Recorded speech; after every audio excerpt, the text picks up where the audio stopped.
بسم اللہ الرحمن الرحیم۔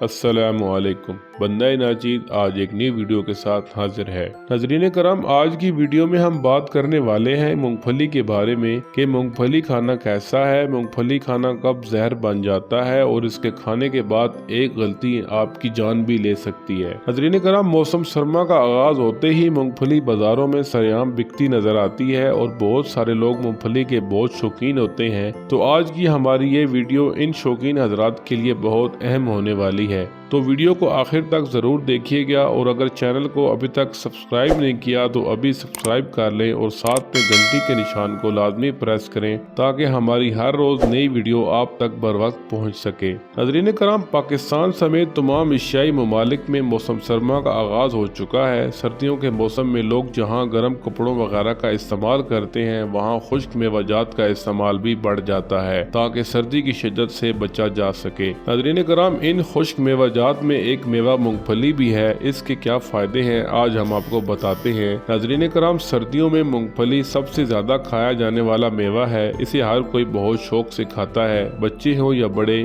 بوڑھے ہوں یا جوان، سب اسے بہت شوق سے کھاتے ہیں۔ مونگ پھلی کا ذائقہ منفرد ہوتا ہے۔ مونگ پھلی کو غریبوں کا بادام بھی کہتے ہیں کیونکہ یہ باقی ڈرائی فروٹ سے بقدر سستی ہوتی ہے، اس لیے اسے ہر خاص و عام آسانی سے خرید سکتا ہے۔ تو سردیوں کا آغاز ہوتے ہی مونگ پھلی کی خرید و فروخت شروع ہو جاتی ہے۔ تقریباً ہر گھر میں اسے کھایا جاتا ہے۔ جہاں چار بندے مل بیٹھے وہاں مونگ پھلی لازمی سمجھی جاتی ہے۔ مونگ پھلی موسم سرما میں کھانے کا ایک الگ ہی مزہ ہے۔ اس کے بے شمار فوائدے ہیں، لیکن اس کے استعمال میں بے احتیاطی کی جائے تو یہ فائدے کے بجائے نقصان پہنچاتی ہے۔ کن کن صورتوں میں مونگ پھلی نہیں کھانی چاہیے اور کن کن لوگوں کو نہیں کھانے چاہیے، آئیے آج ہم آپ کو بتاتے ہیں۔ لیکن اس سے پہلے مونگ پھلی کے فوائد کے بارے میں تھوڑی روشنی ڈالتے ہیں۔ ناظرین کرام، مونگ پھلی کا پودا ایک پھلی دار پودا ہے، لیکن اس کی پھلیاں زیر زمین لگتی ہیں۔ مونگ پھلی کو ڈرائی فروٹس میں شمار کیا جاتا ہے۔ اس کا تیل بھی نکالا جاتا ہے اور مونگ پھلی کا یہ تیل بسکٹ، بریڈ اور دیگر چیزوں میں استعمال کیا جاتا ہے۔ زیادہ تر لوگ مونگ پھلی کو بھون کر کھاتے ہیں۔ کچی حالت میں مونگ پھلی کم ہی استعمال ہوتی ہے اور دیگر پکوانوں اور سویٹ ڈشوں میں بھی اس کا استعمال ہوتا ہے، جیسا کہ کھیر اور حلوہ وغیرہ میں اس کا استعمال ضروری سمجھا جاتا ہے۔ اس کے علاوہ اس کے بہت طبی فوائد بھی ہیں، لیکن اس سے پہلے ایک بات یاد رکھیں کہ مونگ پھلی کو زیادہ پکایا نہ جائے، یعنی زیادہ بھونا نہ جائے، کیونکہ ایسا کرنے سے اس میں زیادہ انرجی ضائع ہو جاتی ہے۔ مونگ پھلی عام ڈرائی فروٹ میں سے سب سے سستی چیز ہے جسے ہر کوئی آسانی سے خرید سکتا ہے، اور ہاں، جن علاقوں میں یہ پیدا نہیں ہوتی وہاں تھوڑی مہنگی ملتی ہے، خصوصاً باہر کے ممالک میں۔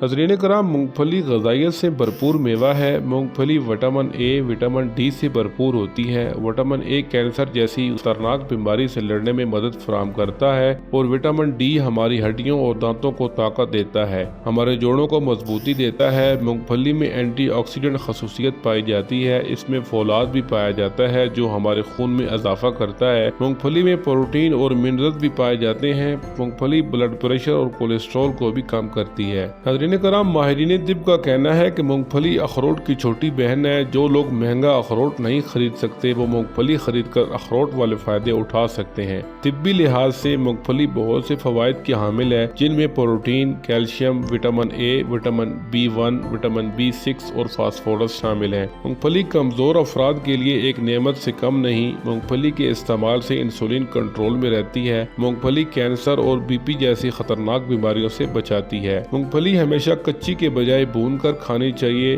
بھنی ہوئی مونگ پھلی مٹھی بھر عموماً کافی ہوتی ہے، لیکن اگر زیادہ بھی کھا لیں تو کوئی نقصان نہیں، اس سے وزن نہیں بڑھتا۔ اس کے علاوہ مونگ پھلی پھیپھڑوں اور معدے کے لیے انتہائی مفید ہے۔ مونگ پھلی طاقت کا خزانہ ہے۔ مونگ پھلی میں ایسے آکسیڈنٹ پائے جاتے ہیں جو سیب، چقندر اور گاجر میں پائے جاتے ہیں، بلکہ مونگ پھلی میں ان سے زیادہ پائے جاتے ہیں۔ اگر آپ کے بال گرتے ہیں تو آپ اس کا استعمال ضرور کریں۔ حاملہ خواتین مونگ پھلی کا استعمال کم کریں یا اپنے معالج کے کہنے پر عمل کریں۔ خصوصاً وہ لوگ جن کو الرجی یا خارش کی بیماری ہو وہ اس کا استعمال کم کریں۔ ناظرین کرام، یاد رکھیں کہ مونگ پھلی ڈرائی فروٹس میں سستی اور فائدہ مند غذا ضرور ہے، لیکن اس کے فوائد کے ساتھ ساتھ اس کے نقصانات بھی ہیں۔ عموماً مونگ پھلی کھانے والوں کو مونگ پھلی کے نقصانات کا نہیں پتا ہوتا، تو سنیں کہ مونگ پھلی کن صورتوں میں نقصان دہ ثابت ہو سکتی ہے